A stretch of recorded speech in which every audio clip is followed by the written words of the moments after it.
उन्होंने आम आदमी पार्टी या मोहल्ला क्लिनिक के जो क्लिनिक खड़े किए, आपने गौर से देखेगा उनका पर्पस क्या था कि बड़े बड़े क्लिनिक में 500 से लेकर 1000 तक के डब्बे या प्रचार के माध्यम जुट जाएं, फैसिलिटीज के नाम पर उन पे कुछ ना हो, लेकिन दिल्ली की जनता को आते जाते ये दिखाई रहे कि हाँ मोहल्ला क्लिनिक बना है और उनकी बड़ी सी फोटो दिखती रहे। उन्होंने कभी ये मंशा जाहिर ही नहीं, उनकी अंदर की इच्छा ही नहीं थी, ये कहना चाहूंगी कि वो दिल्ली की जनता का वाकई में भला करना चाहते थे। आपको कोविड का समय भी एक याद दिला दूं, और आज मैं जीटीबी के पास ही रहती हूँ, उसके पास की भी एक घटना बता दूं। जब जीटीबी हॉस्पिटल में कोविड के समय मारामारी हो रही थी तो उन्होंने ये कोशिश नहीं की कि जीटीबी अस्पताल के अंदर ही चीजों को अपग्रेड किया जाए, वहीं पर ऑक्सीजन अच्छे से फैसिलिटी अवेलेबल कराया जाए।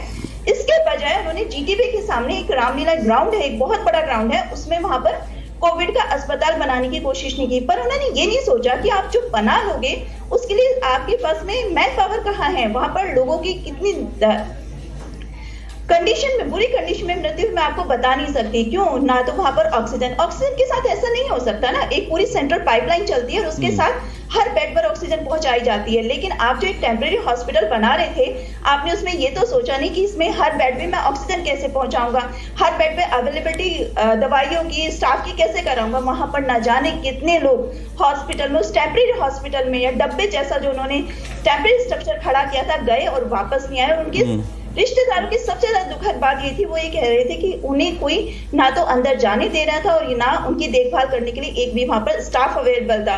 भरी गर्मी में लोगों को उनकी डेड बॉडी ने वापस मिली जो मरीज अंदर गए।